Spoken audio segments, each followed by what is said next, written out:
Jusqu'à 9h, Good Morning Business. Il est 8h19 sur BFM Business. C'est Pierre Gattaz qui est avec nous ce matin, l'ancien président du MEDEF. Bonjour Pierre Gattaz. Bonjour. Bonjour, aujourd'hui patron des patrons européens, président de Business Europe. Avec un essai que vous publiez ces jours-ci, Pierre Gattaz, on va le voir à l'image si vous nous regardez bien sûr à la télévision. Le cœur et le courage aux éditions Débat Public, avec des objectifs ambitieux. D'abord rappelez, parce que c'est un épisode connu Pierre Gattaz, quand en 2014 vous sortez vos pins, c'est que vous nous dites on peut créer ce million d'emplois en contrepartie des mesures lancées par François Hollande. Oui, c'était pas tout à fait ça. C'est qu'on peut créer 1 million d'emplois en 5 ans. En 5 ans, à la condition qu'un certain nombre de réformes soient faites. Qu'un certain nombre de réformes dans le champ social, dans le champ fiscal, dans le champ de la simplification et dans le champ de la formation. Et 5 ans après, nous avons réalisé le million d'emplois. On n'était pas loin du million. 2019. Oui, mais alors la part de tout ça, des mesures prises par François Hollande et de la réforme et de l'accélération de la croissance mondiale à son œuvre. L'INSEE dit c'est un quart à tout casser, quoi, les réformes de François Hollande. Moi, c'est un peu plus que ça. C'est d'abord la confiance. Avec le gouvernement Valls et les réformes El Khomri qui ont commencé à comprendre que la confiance était essentielle pour créer de l'emploi et de l'investissement. La confiance n'existait plus en 2013, 2014, 2015. C'était effrayant. C'est vrai. Tout le monde fuyait la France. Et il fallait faire quelque chose. Donc Manuel Valls a commencé à faire quelques réformes dans la douleur et Emmanuel Macron a continué de les faire dans le champ social et fiscal. Pas toutes les réformes, mais un certain nombre. La confiance est revenue, l'image de la France s'est redressée. Et en effet, tout le monde a réinvesti et beaucoup de gens ont recréé de l'emploi, ce qui n'aurait pas été fait s'il n'y avait pas eu cette confiance. Et on a quasiment atteint ces objectifs, effectivement, que vous aviez fixés. Et donc là, on vous écoute avec beaucoup plus d'attention parce que qu'est-ce que vous dites dans cet ouvrage, Le cœur et le courage, donc aux éditions Débat Public? Vous dites: on peut cette fois créer à horizon 2030 non pas 1, mais 3 millions d'emplois finalement. Si la confiance est là, qu'est-ce qui nous vaut ce sentiment d'optimisme? Si vous voulez, on est en pleine crise. On est en pleine crise Covid mondiale, en Europe, en France. Tout le monde a un peu peur. On ne voit pas de visibilité, on ne voit pas de sortie. Moi, je crois qu'il est fondamental qu'on ait un projet pour la France, une raison d'être, une sortie, une ambition. Et je propose le plein emploi en 2030. C'est quoi le plein emploi? C'est 4%. Pourquoi 4%? 4% de chômage? C'est 4% de chômage. Pourquoi? Parce que tous nos voisins européens, les meilleurs, la Suisse est à 3%, la République tchèque à 2%, l'Allemagne est à 4,5%. Il y a beaucoup de pays qui ont réussi d'être au plein emploi autour de nous. Il n'y a aucune raison que la France ne soit pas au plein emploi. Et moi, j'y crois dur comme fer, parce que donc aller à 4%, si on est malheureusement on risque de reperdre 500 000 à 1 million d'emplois dans les 12 prochains mois, malheureusement, et j'espère pas, mais ce sont les experts qui le disent, eh bien on va reperdre 1 million d'emplois, il faut en recréer 2 pour passer de 8 à 6% et de 6% à 4%. Grosso modo, quand vous créez 1 million d'emplois, vous baissez le chômage de 2 points, en gros. Donc moi je dis c'est possible, c'est en plus un projet fédérateur, c'est transpartisan, tout le monde devrait être derrière cet objectif. Mais tout le monde obligatoirement vous dira tant mieux si on y arrive. Emmanuel Macron visait 7% à 2022 dans une économie mondiale apaisée quand même. Mais je pense qu'on aurait pu le faire. Je pense vraiment qu'on on s'en rapprochait. On aurait pu faire un peu plus qu'1 million d'emplois de création, on aurait pu en créer 2. Aujourd'hui, moi je dis, on peut créer 3 millions avec 1 million de détruits. Comment? Eh bien, juste en faisant ce que les autres ont fait, si vous voulez, c'est-à-dire de donner un cap, une ambition au pays. Il faut que la France retrouve une ambition pour les personnes, pour les citoyens, pour les jeunes, pour les anciens. Et le chômage est la pire des choses. Vous savez, c'est de la délinquance, c'est de la déchéance, c'est de la déshumanisation. Créer ces 3 millions d'emplois, Pierre Gattaz, c'est quoi? C'est notamment redonner des marges de manœuvre aux entreprises avec la poursuite des réformes que, selon vous, on n'a toujours pas poussé suffisamment aujourd'hui. C'est 5 choses, je l'explique. Il y a 5 piliers, si vous voulez. C'est d'abord donner un cap. Il faut que tout le monde soit d'accord, que ce soit transpartisan, que tous les partis politiques de gauche et de droite, que les partenaires sociaux aient envie de créer de l'emploi. Je crois qu'il faut que tout le monde ait envie de créer de l'emploi. Dans les autres pays comme l'Allemagne, Schröder-Hartz a fait un certain nombre de réformes en 2003, dans la douleur, il a perdu les élections derrière, mais il les a fait. Et c'est le miracle allemand des 15 dernières années, c'est parti de là. Donc je parle de la Suisse, on n'en parle pas, ils ont une économie qui est formidable et socialement c'est incroyable.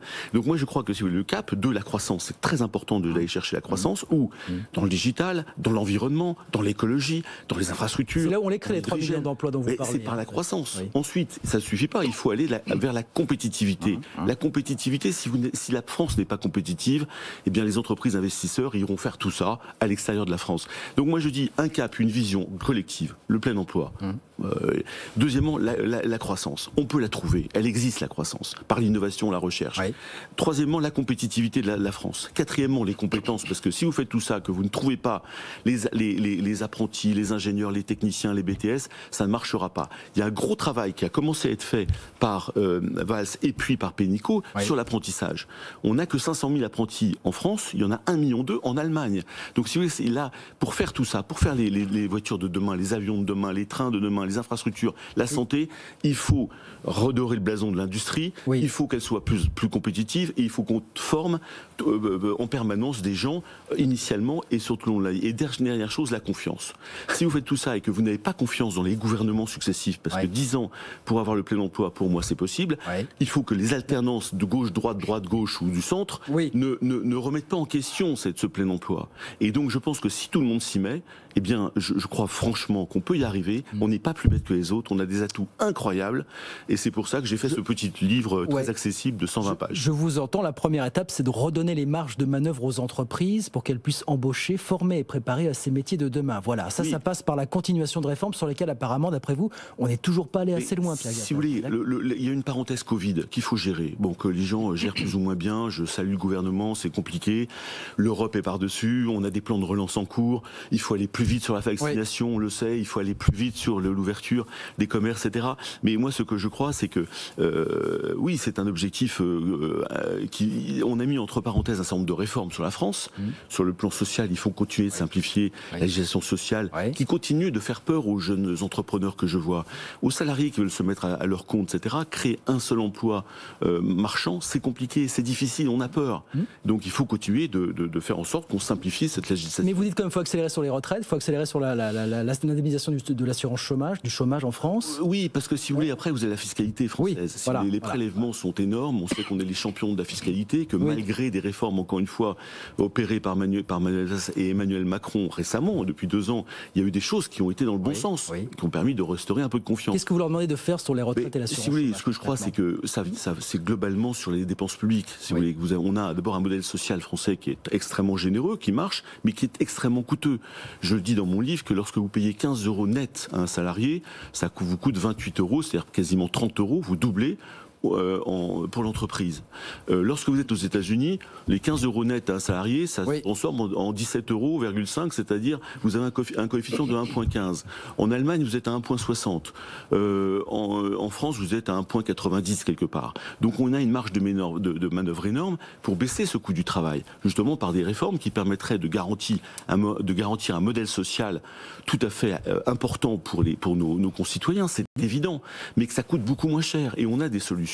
Bon, je parle de l'âge de la retraite. On est un des seuls pays en Europe où on est encore à 62 ans. Les autres sont en général à 65 ans et ils sont en train de travailler à 67 ans. Bon, il faut le faire. Ces réformes doivent être faites. Mais si vous les imposez comme ça, sans objectif, sans raison d'être à tous les Français, ils vont dire non, pourquoi je travaillerai plus ?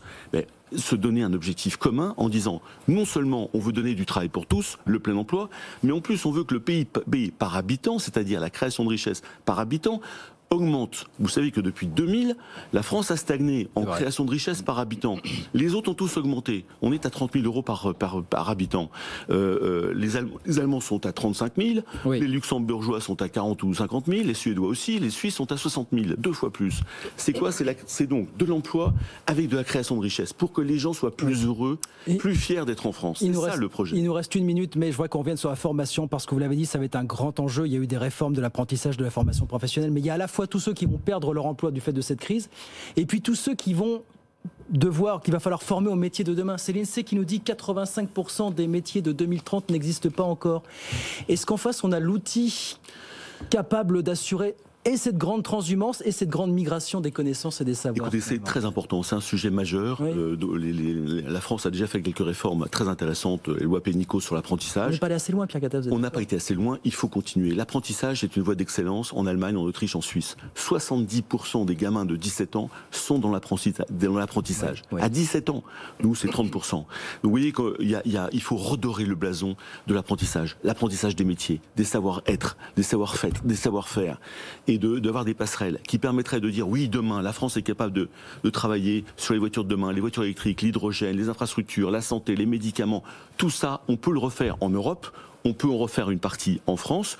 Il nous faut des gens formés. Et je crois que ce qui a été initié par Valls et Macron depuis quelques années permet d'aller en ce sens-là. Mais gardons cette ambition du travail pour tous. Voilà. Et ça, ce sera un projet, à mon avis, formidable pour la France et les Français. Le plein emploi, 3-4% de chômage, pour vous, c'est possible à horizon 2030 si on s'en donne les moyens. Merci beaucoup, Pierre Gattaz. Merci d'être venu nous voir. Pierre Gattaz, l'ancien patron du MEDEF, aujourd'hui président de Business Europe. Merci beaucoup d'être passé nous voir ce matin sur BFM Business.